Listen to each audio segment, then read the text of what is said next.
put out there that you're starting a church where everyone is welcome, absolutely accepted where they are, I mean, I think that news gets out. Being part of that very inclusive and accepting environment is probably one of the best feelings ever. This is not the place that we say you need to be this way. God loves you and Jesus loves you as you are. That's a really pretty compelling place to be in a community where you don't have to make those commitments at the outset, where you can just really come with your questions, with your sense of wonder. I have 2 children and I am looking forward to a church experience that works for them. I really feel blessed that I finally felt like I found a home.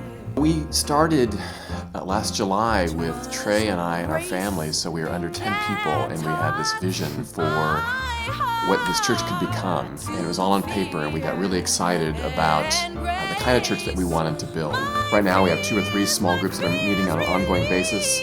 Bible studies, we have an LGBT group that is meeting regularly. We do music from jazz to contemporary to old hymns to gospel to YouTube. So far we have volunteered at places like the Greater Chicago Food Depository and the Night Ministry. There are tons of ways of following Jesus, and that can be frustrating for some religious people who want to say, this is what following Jesus looks like. Well, maybe that's one way of what following Jesus looks like, but there are different ways to follow. What we are trying to do is be a church for all people, no matter what denomination they may have come from, no matter what belief they may have, but we are doing it in a way that is distinctly United Methodist. It is a space that challenges you a little and stretches you a little and shows you different people thinking and talking and worshiping God differently.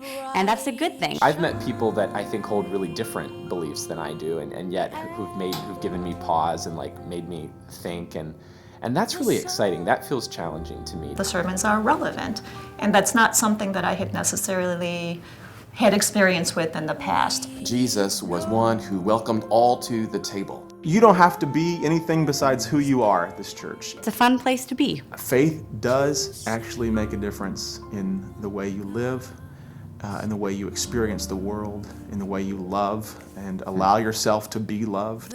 It's probably not a coincidence that you're listening to this message right now, so come and see. What could it hurt?